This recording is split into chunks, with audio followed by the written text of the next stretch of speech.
what I try to do is I try to tell a story.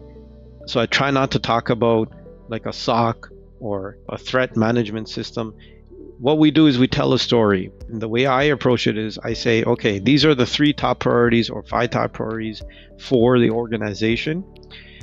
And this is how we're going to protect these specific 3 investments that you're making.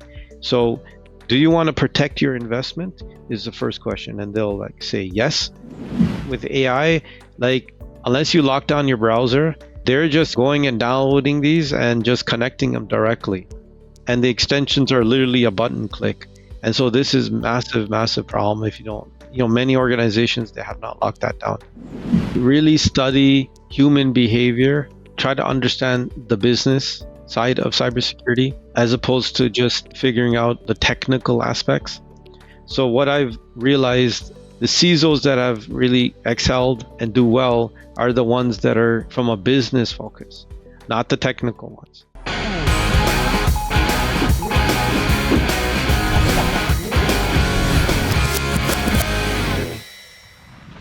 Hi, Kush. Welcome to Be Fearless podcast.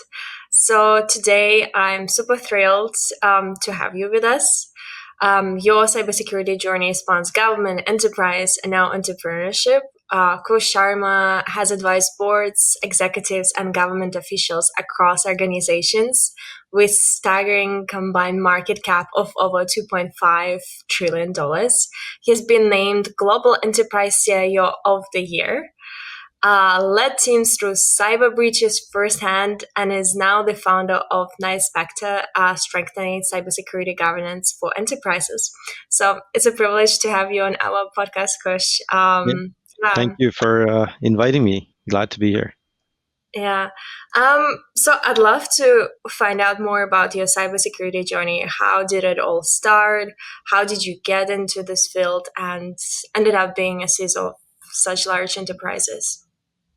Yeah, it's definitely a story. I started off in IT many years ago after I graduated, and I was working for a telecom company doing an internship, and something called SAP back then was new, and they had me do some administrative work, and I was doing kind of data migrations and investigations of the legacy marketing and sales systems that I knew into this new thing called SAP. And no one kind of knew what it was back then. And then once I graduated, what happened was because I had SAP on my resume, even though I knew just a tad bit about it, I got a position at Accenture, and that kind of kicked off my career. I was at Deloitte. And then I moved to a company called Saputo, which is the top 10 dairy producer in the world. And there I was a head of security, built the team out, and we were doing very large global transformation in 5 countries. Probably did about $3 billion in M&A. And there, I decided, I wanted to come back home. I was on the road for about 18 years, traveling. So I got an opportunity to come to the city of Toronto as their initial inaugural CISO, and I was my first foray to becoming a government official. Although I had consulted with governments many times before, and there again I had to build the entire team. We started with very little, and we ramped up to about 62 people in 1 year, and we had to get a multi-million-dollar budget. And then we basically, in a year and a half, we implemented all domains of security. We stood up a threat intel group in 6 months, etc. Put in a SOC. Everything needed to be put in. And then from there, I had an opportunity to become an entrepreneur due to COVID and other factors. So I opened up KnightSpectre, and I started doing advisory services for governments and mayors and boards, executives.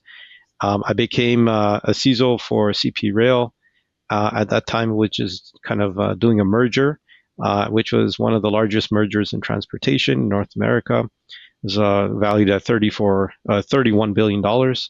And I was looking after the about 140 areas of security to merge them all, and then from there, the sky's the limit, I think.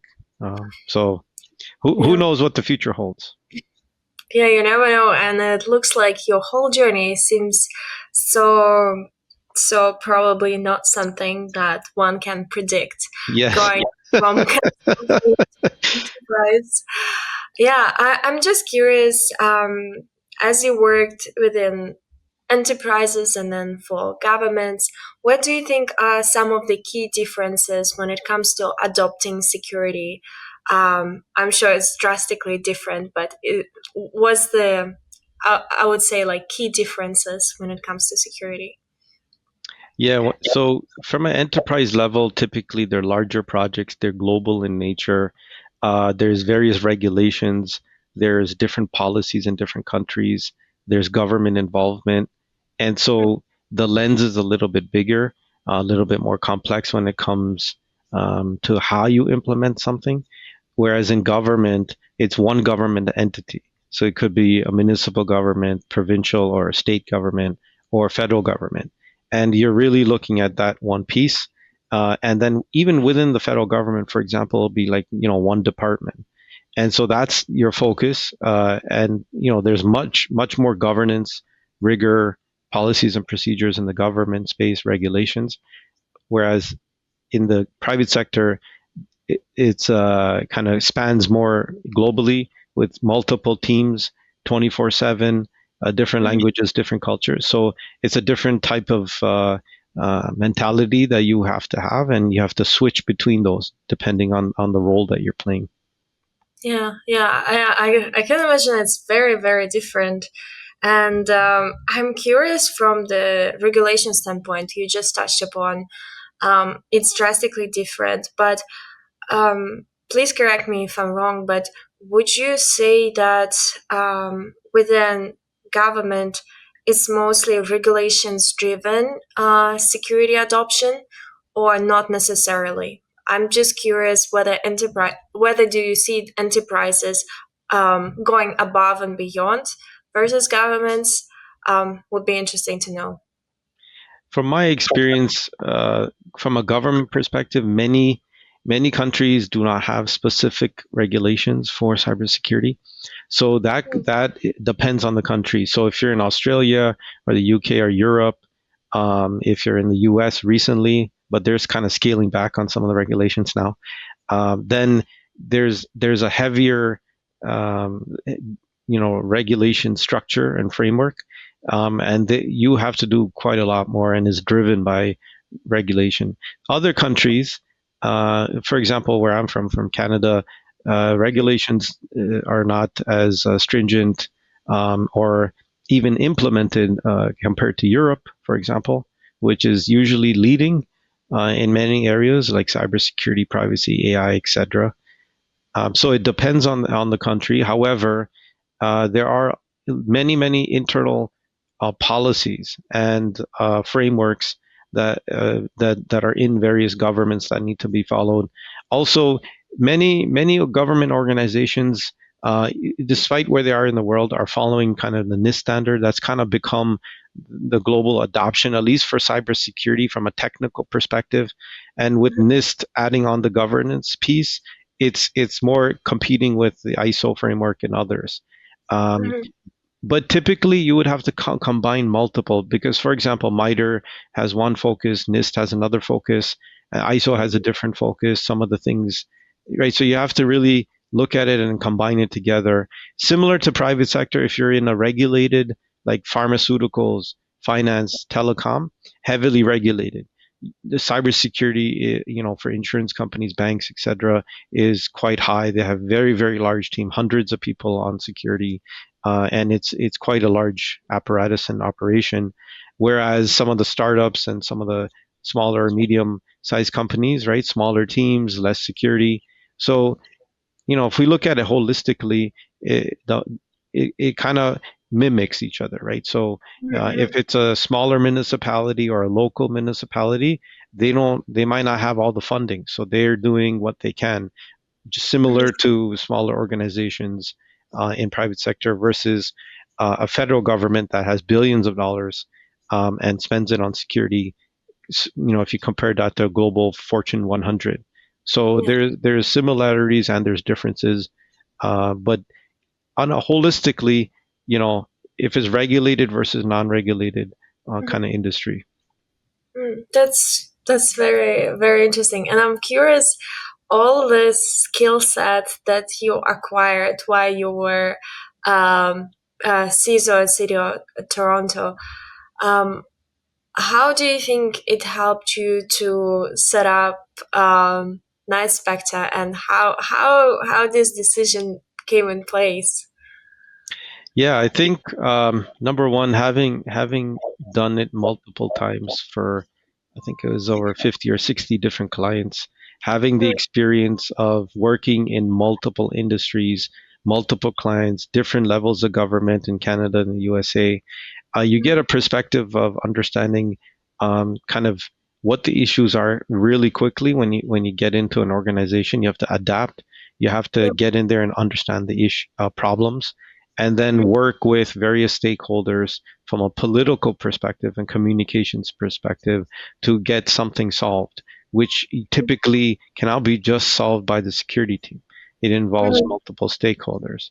So taking that, and then the when COVID hit, there was many changes that happened in the world, including in government and in private sector.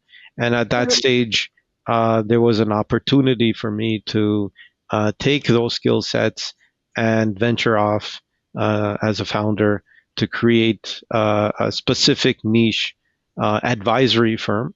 So we're not a technical firm. We are advising, counselors, mayors, politicians, boards, executives, and it's interesting work, uh, quite niche. We also look at larger transformations and being the communication layer. So you have your technical teams, you have your consultants. Many times that does not translate into the executive, and it gets lost, right? And then you see CISOs wondering why they don't get budget or why they're let go. So we act like that glue in the middle between the implementation, let's call it, and the governance. And so we do that translation very high level. And the third thing is we specialize in M&A security, and we manage the entire security process. Um, for the client, right? Across legal, procurement, HR, finance, the actual implementation teams, the technical teams, and the two Yeah, parties, because many times you have to have an independent party in the middle during the yeah, first duration of the transition in case it does not get approved. So that is a specific, unique opportunity that was in the market that we have specialty in. yeah. It sounds like a very niche area where if someone really really needs it, they they really need to speak to you, because this is how to say, these kind of decisions don't necessarily come every day, but once they That's right. come, it's so urgent that yeah, you just have to hear a word of advice. What direction do you go? And you touched upon the part where you said you also act as a glue for executives, right? And I had the privilege of speaking with quite a lot of CISOs, and one of the key issues that they frequently touch upon is the fact that it's not necessarily simple to explain the security needs to the board level. Hmm. Um, is this something that you also relate to, or what do you think about this? Yeah, it is difficult. So if I compare and contrast, so if we look at public sector, you have counselors, for example, you have Hmm, MPs or ministers. So that is the yeah, board of directors as in yeah, private sector, and then you would have a mayor, or you would have a minister, for example. That would be kind of like the CEO. And yeah, the challenge is that that layer, they're not technical for the most part. Some boards are bringing technical uh, CIO or CISO types, but not, hasn't really proliferated. But there is definitely that gap. what I try to do is I try to tell a story. So I try not to talk about like a SOC or Yeah. a threat management system. What we do is we tell a story. We tell the way I approach it is I say, okay, these are the three top priorities or five top priorities for the Mm, organization, and this is how we're going to protect these specific three investments that you're making. So, mm, do you want to protect your investment? Is the first question. And they'll like say yes.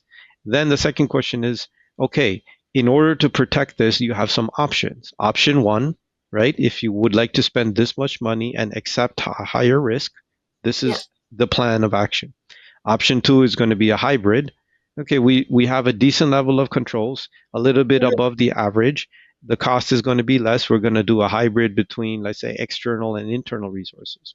mm, General, I'm just generalizing. And the yeah. Yeah. third is, no, if this investment is critical for the next phase of revenue growth, or you want to go IPO, etc., then we suggest that you implement certain frameworks, and these are the controls that come with those frameworks, and this would be the cost based on where we are. And so they have some options as Mm, opposed to going to them and saying we have 1 million attacks a day, and mm, we need $6 million and 25 people to join mm, us and complement the team. Well, that mm, does not correlate to them because they don't understand mm, like what does 1 million attacks mean. How many are you stopping? Well, I'm yeah. stopping 999,999. Okay, well, why do you need why do you need the money and the people if you're stopping most of them? So Yeah. that's very technical. And Mhm. with the advent of all the tools, they're blocking many of these things already. But the problem is not the technical attacks per se. It is Yeah. all the risks surrounding it. So is there governance? Is there some sort of policies? Is there a compliance team? Is someone actually checking to see what human beings are doing? Are we Mm, looking at the behavior patterns of folks? Are we trying to automate things? Are we introducing AI risk, for example? So mm, you have to look at the data and then take the data and then tell the story. And it's mm, fact based. So it's nothing that someone could dispute. It is not your opinion, they're facts, mm, right? These we have these things that we have to protect. These are the investments. These specifically link now to these line items in the financial statements. So mm, here are the options, and not doing these options will result in an increase, decrease in revenue, reputation, et cetera, et mm, cetera. mm. I feel like when it comes to revenue, right, this is probably the best example to talk to the board of directors, right? If something is going to affect their own KPIs in a way, then this kind of conversation can be taken more seriously. And I really love this approach of sort of being the translator between the two parties, especially with the level of attacks that we see nowadays.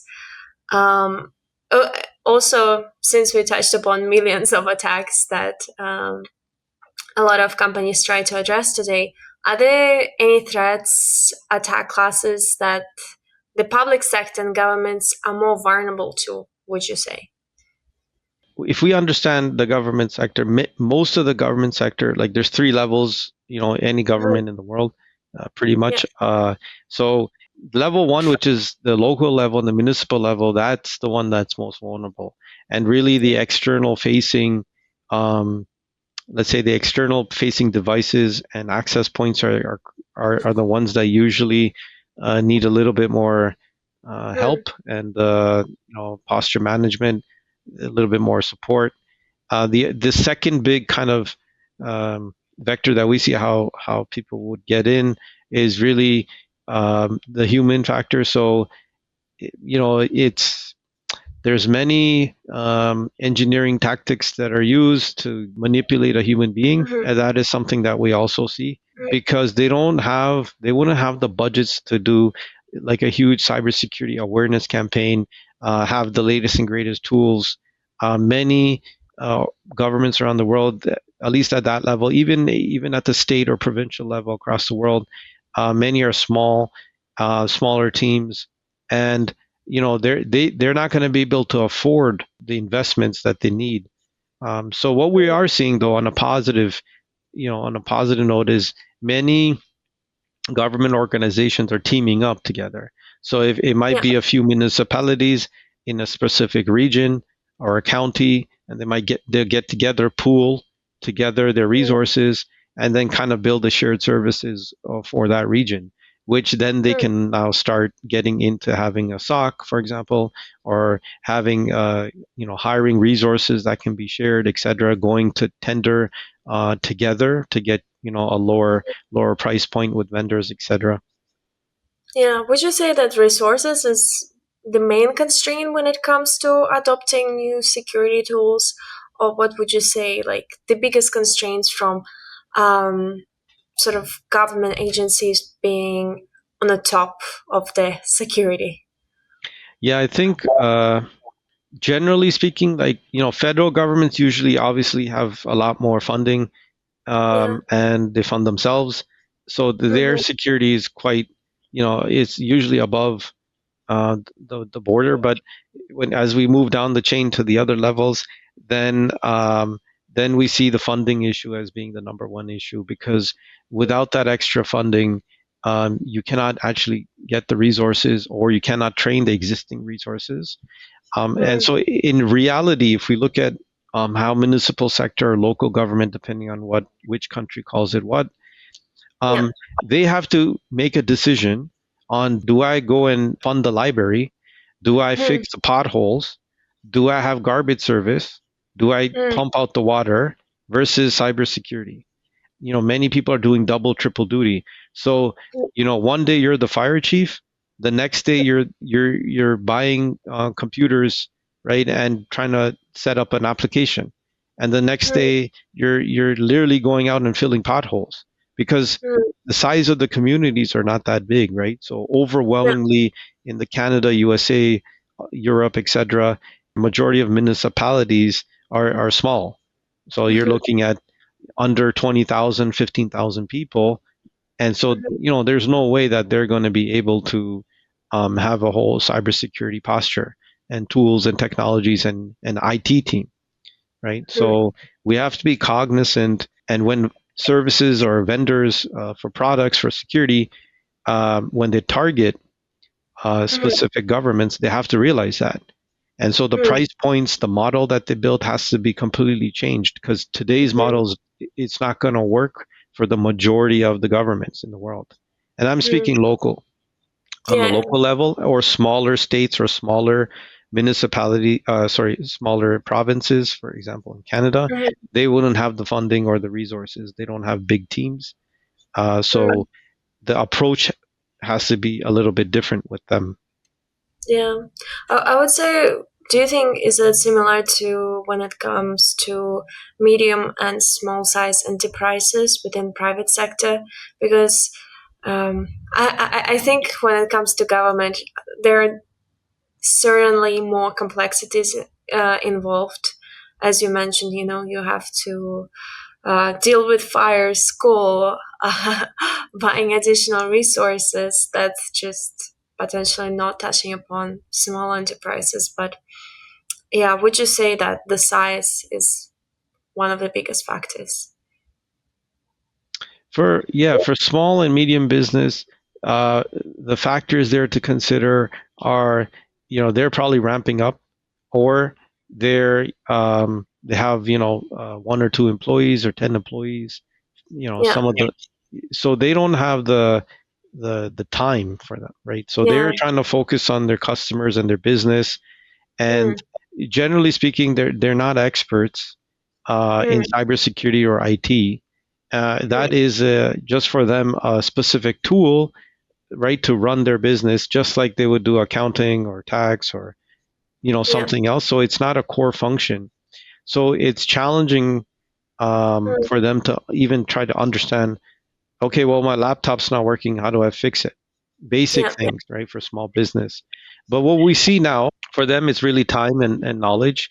So should they spend that 1 hour on trying to figure out which laptop to buy and which software to put on it to protect them, Or Yeah. are they going to spend that hour trying to get new clients or be at a trade show or, wake up extra to make some extra product and try to have a promotion? So that is the give and take. Now, what we do see though, which is positive in the last probably 3 years, I would say, is there's many new startup companies and smaller services companies that specifically target small business, and we see many cybersecurity vendors that have come up that only target those, and the price points are remarkably low, right? Because they're Mm, targeting that group and they understand the price point for them, and then typically they're offering at a very discounted price, like service or support to them, because they know they're not going to be able to troubleshoot issues. And so yeah. that market has become lucrative. And if you see some of the large, like endpoint protection, for example, vendors, Mm, they have now a small business offering all of a sudden. And if you look at mm, the price point for the same product, and this, like let's say endpoint protection, is substantially mm, cheaper, right? yeah. And it's something that a normal human being could download, SaaS-based, cloud-based, Mm, download installs just like anything else, and then they don't have to do anything, right? It's yeah. running, it's helping them protect it, and then they could purchase the service Mm, if they need it, for not too much extra. yeah. I think that definitely makes sense. At the end of the day, you have to correspond to whatever the customer wants, whatever customer needs, and you spoke about endpoint protection, right? And then what we tend to hear today a lot is that browsers becoming the new endpoint.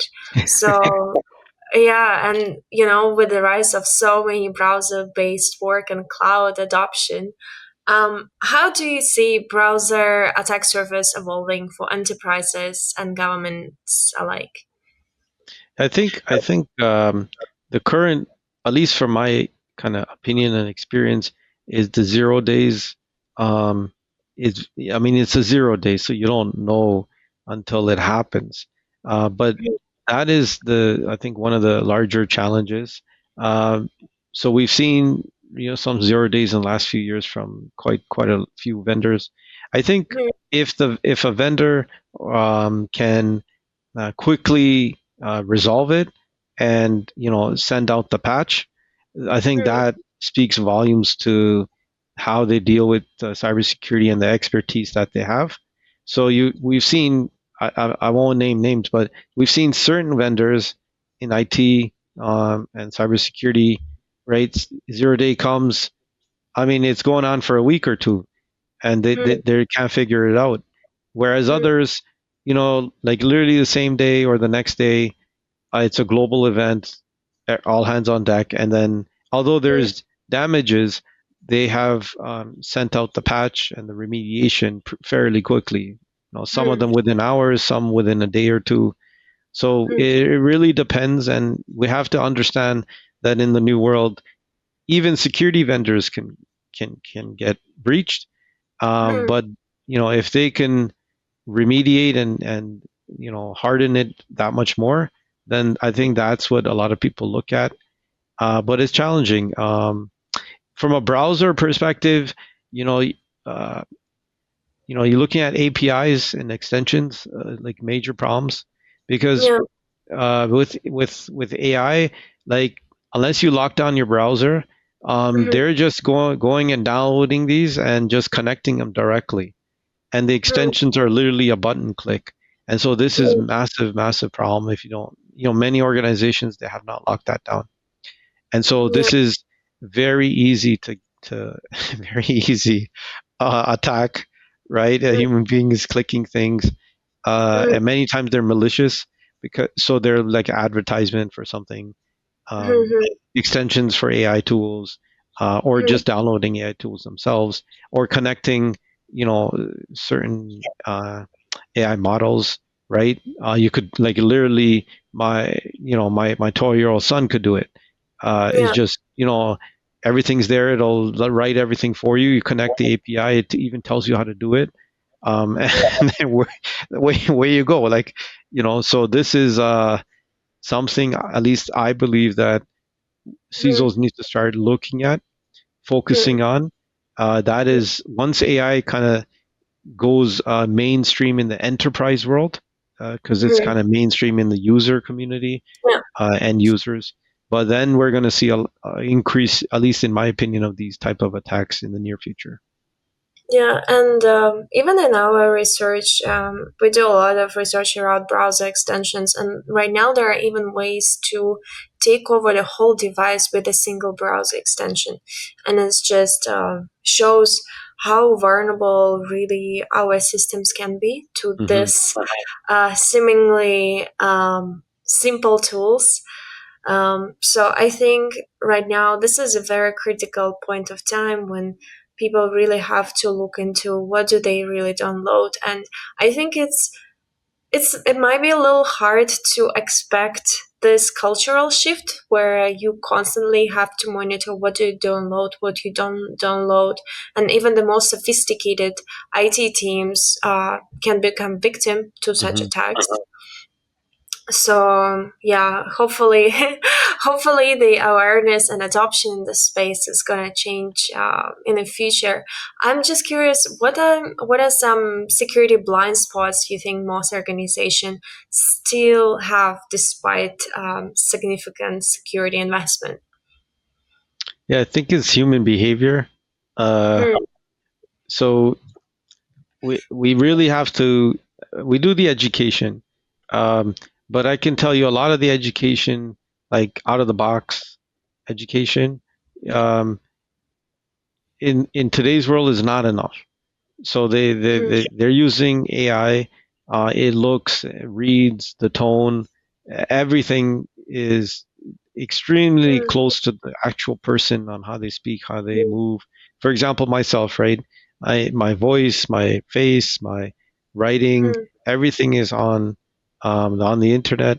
mm, So anyone could, if they wish to, run a campaign, and mm. there will probably be likely some people that fall for that campaign.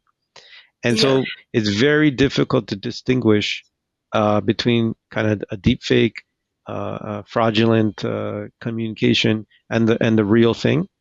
So Mm, what we have to try to do as a community is start customizing the mm, specific use cases for awareness and training to your organization and to even specific departments. So what I mm, try to do is have, like, when purchasing or implementing a program, make sure there is room for customization where you can upload your own training. And then you would mm, have to work with your individual departments, um, mm, and specifically two or three key business processes that are relating to finance or reputation or whatever is important for the business, mm. and then really sitting with them to understand, tell me the one or two things, if they go down, or if someone extracts certain types of data or Yeah. commits some fraud financially, how will Yeah. that impact you? What's the biggest impact that you think that could happen? And then they will tell you, okay, if this happens and this happens, we're going to be in big trouble. And so then you can focus on those two or three things only, right? Mm, As opposed to, let's take these 25 different trainings. They're only 1 minute each or 30 seconds. And literally people are just clicking through it, not really paying attention, right? yeah. So the customization does take a lot of effort, but Mm, it's specific for them. And then because it's their process and because the business leaders are the ones like sponsoring it, there's a very high chance that they're going to retain that mm, and they're mm. going to be on board with that. And then you could adjust it every few years, right? Depending on the scenario. Yeah. I think the key word there is customization, right? Hmm. And I don't think it's necessarily the responsibility of course, it's responsibility of a CISO to have something like this, but I think there should be enough tools that can make this whole experience a lot easier. Because we live in a world of AI where practically everyone has access to their own personal assistant, depending on whatever information you insert. So this is definitely something that needs to be leveraged. And you're also someone that advises actually on AI governance alongside cybersecurity. How do you see these two domains intersecting in the coming years? Yeah, I think it's starting to intersect already. So we are Mm, seeing startups, small consulting firms, et cetera, that are very specifically targeting security for AI, uh, mm, because we have an opportunity in the industry globally, because it's a new technology, to introduce security and privacy kind of mm, principles upfront. And what we see a little bit now is they're making, you know, this, they're not learning the lesson from previous technologies in IT, and they're just pumping it into production, and for the masses to use without a lot of checks and balances. But the yeah. good news is there's many experts on AI governance, and many on security that are coming up. There's a lot of research going on in many universities around the world. There are, in the ecosystem, there are several cybersecurity AI startups that are doing that layer of security. Mm, So now that's a positive, right? But if the actual specific vendors that are building, I don't know, let's say an AI tool for mm, uh, car maintenance or something, if yeah. they just put a few controls in and build in some kind of role-based security and model security, training Mm, security, etc., then it will come out of the box, and it'll be something that could be adopted quickly, specifically in governments, because the governments have to go through a checklist for mm, privacy and security before something gets moved and adopted. So we do see that convergence in, for example, in Ontario, where I live. mm, um, they have Bill 194, which yeah. is kind of a bill for digital protection, and it Mm, and it actually has merged AI, cybersecurity, privacy, mm, and protection for your individuals under 18, which is children, all mm, into one bill.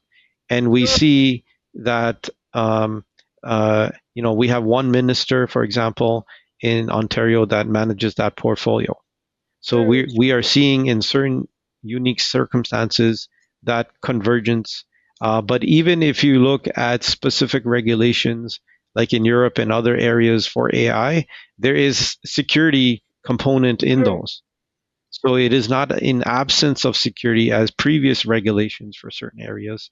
It is including security, right, within the regulation. Now, if someone wants to follow it or not is a different story, but but it is definitely coming together. And I think we'll see a sort of hand holding and close communication between the chief AI officer and the security officer. And in many cases, it's the same person. Mm, So there's some organizations that have AI within IT, right? Some are using the CISO as being that governance and security component, and helping through the journey. And other organizations, like larger ones, have their own independent AI department outside of IT. So it's still kind of early stages on what the model is going to be. But I've seen mm. all three models, in my experience in the last probably 2 years, where it's really coming together.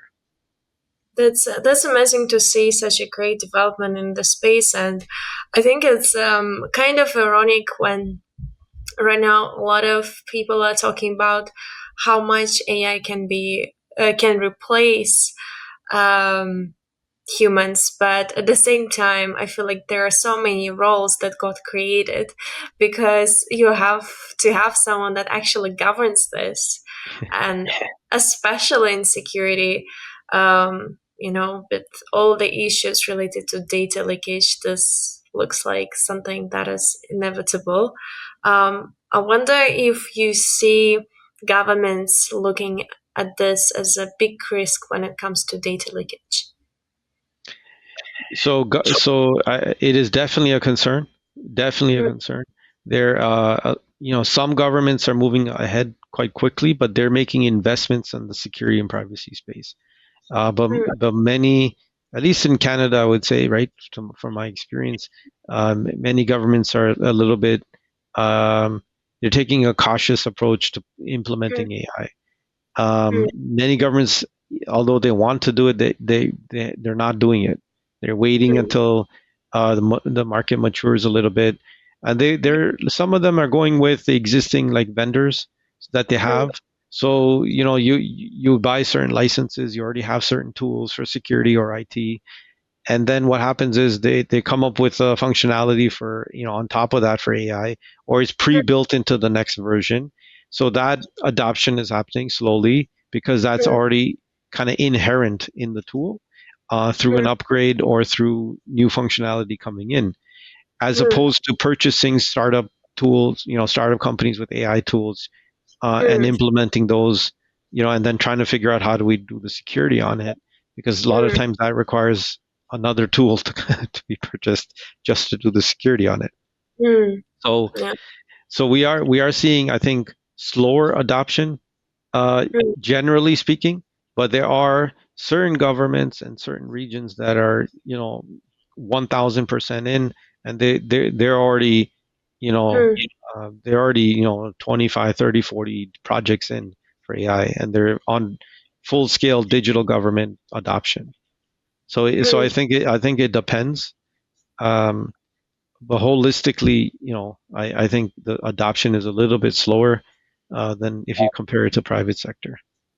Yeah, yeah. At the end of the day, everyone just wants to reduce the complexity of the processes. So if you have a lot of new technologies, it's all about, okay, how do I make sure I'm secure, but at the same time, I don't want to add another layer of how to say complexity, not necessarily protection. Something I think as we wrap this conversation, we have a lot of listeners that want to become a CISO, head of security one day. So if you could go back and give one piece of advice to yourself at the beginning of your cybersecurity journey, what would it be? It's an interesting question. I would say that really, really study human behavior Hmm. and try to understand the business side of Hmm. cybersecurity, as Hmm. opposed to just figuring out, the technical aspects. So Hmm. what I've realized, the CISOs that have really excelled and do well are the ones that are from a business focus, not the technical ones. The technical ones, they might get to CISO, but when they get into CISO, they have extreme challenges with the executives Hmm. and other stakeholders because they are speaking a language that they don't understand, and then many Hmm. of them, you'll see, after a few years or less, are exited out, or they leave and Hmm. go to another organization where they're still building the organization up, so they need more of a technical person. But I Hmm. would really focus on understanding, how do I do my procurements? How do I review legal contracts? How do I speak to stakeholders in a way that they can understand? How do I communicate properly? And Hmm. how do I psychologically understand human behavior so that I can adjust myself, right, Hmm. to accommodate the different needs of the organization? Because you know there will be, one department might tell you, hey, I need all the security in the world, this is sensitive stuff, and for example like Yeah. HR, versus another department that just wants to, right, build roads, or Hmm. they have some widgets that they're working on, and they just want production, so they don't Yeah. want a lot of controls, so they can get the product out. And you have to adapt even within the organization, and many Hmm. times you have to be a little bit um, uh, understanding of the political environment, and take look at the risk and say, who's accepting this risk. Hmm. Is it the CISO, or is it the business function, right? And many Hmm. times it's their deployment, their technology, their product, right? Their processes, their finances. Yeah. So your Yeah. job is to advise them. And then, if they're willing to accept the risk, and the executives then are willing to accept the risk with Yeah, your information and your advisory, then you have to be flexible in moving that way. yeah, yeah. It's at the end of the day, it's inevitable. Even as I spoke to like CISOs, heads of security, um, when they're looking to hire someone, they really, really emphasize the cultural aspect of this agility, understanding human behavior, because even this is the way attackers operate. They Hmm. find vulnerabilities in human behavior and leverage it against them. So I think it's a great advice, Kush, and I think thank you so much for this conversation. You're It's welcome. been a lot of fun, and thanks again for being part of the Be Fearless podcast. Thank you very much for having me.